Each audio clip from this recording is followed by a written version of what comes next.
வந்திருக்கேன் பலகா, ஆத்தா வந்திருக்கேன். ஆத்தா சொல்லாம கொள்ளாம செவ்வாய் கம்பெனி என் வீட்டுக்கு வந்திருக்கேன் ஆத்தா.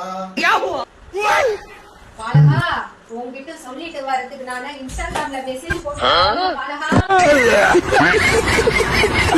ஆத்தா எனக்கு தேடி வந்துட்டேன். உங்களுக்கு என்ன குறை ஆத்தா? என்ன குறை ஆத்தா? சொல்லு ஆத்தா. பலகா, என் பொண்ணு நீ எந்த நேரம் பார்த்தாலும் சாப்பாடு செய்ய, துணித்தவ, வீட்டு வேலை செய்யன்னு சொல்லி கொடுக்க முடியாமே. என் பொண்ணை நீ சந்தோஷமா வச்சிருக்கணும். ஆத்தா நீ சொன்ன மாதிரி உன் பொண்ணு சந்தோஷமா வச்சுக்கிறான் ஆத்தா. ஆனா அது ஒரே ஒரு பரிகாரம் கூட பண்ணிக்கலாம் ஆத்தா. என்ன பரிகாரம் பலகா சொல்லு. அத்தா உன் பொண்ணை சந்தோஷமா சொகுசா நீயே வச்சுக்கோ. நான் இன்னொரு கல்யாணம் பண்ணிக்கிறேன். என்னது? இன்னொரு கல்யாணமா? மாமா சாம்பார் ஆப்ப எனக்கு என்ன மனுஷனப்பா.